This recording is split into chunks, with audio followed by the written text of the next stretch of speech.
we heard you after the first game about the level of compete and, you know, the two battles in each game. How do you assess how your team did tonight in that aspect? You know, the thing that probably disappointed me the most is like they get off to a decent start. They're moving the ball around. They're doing some good things. The second unit comes in. I think it was like 4.5 minutes and 2 minutes and went 11-0.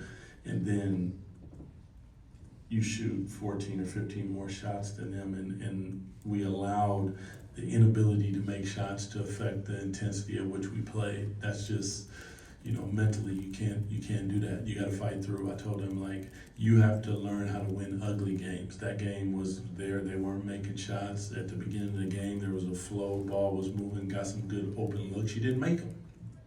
So that should not affect the way that you play on the defensive end of the floor. It just can't. So, yeah. We heard Sabonis left to your right. Yep. With the hamstring injury late, do you have any more clarity on that? No, I'm sure we'll be updated, but no update as of now. Talked a lot about defense, obviously, and it being a Yep. process. But where do you feel like you were at in that process, and how quickly do you? You know, like I tell them early on, I said, you know, the road to success is full of potholes and is always under construction. So this is not going to be a simple, easy fix.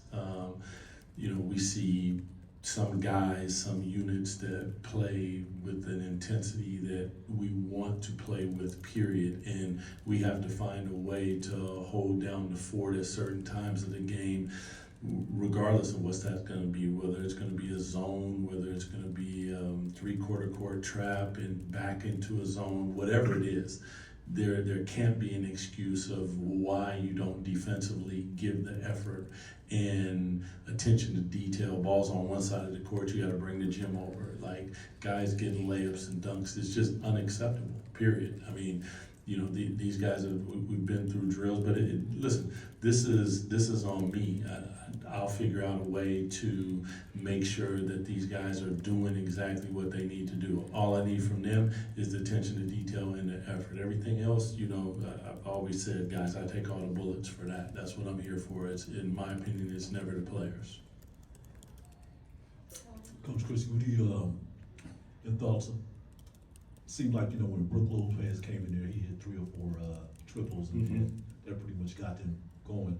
What are you trying to get your team to understand, you know, when those type of things? Now, there was a couple shots where, you know, your players were right up in his face, but what do you have to do to get them to understand, you know, try to calm that down, turn that water?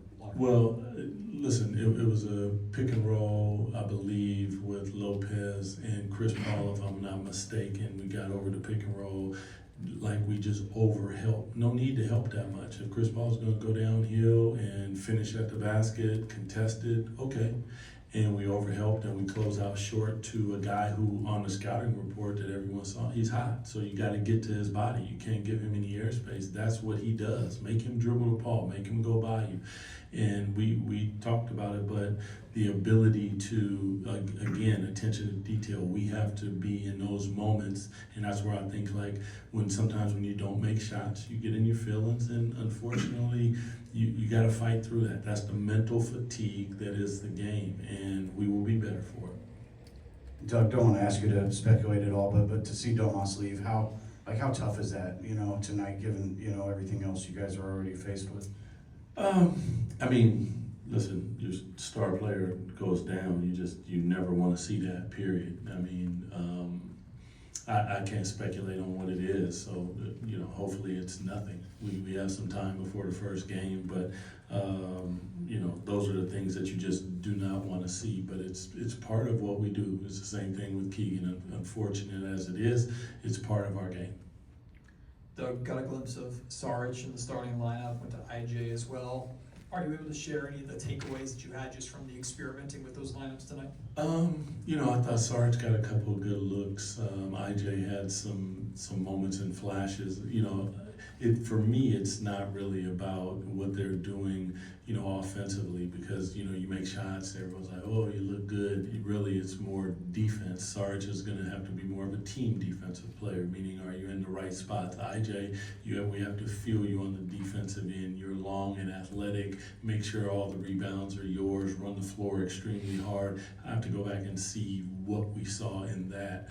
But yeah, you're right. It's gonna be, you know, we gotta feel our way through that. You know, it's hard to replace a Keegan Murray. I mean, the kid is 6'8", 6'9". He shoots the ball.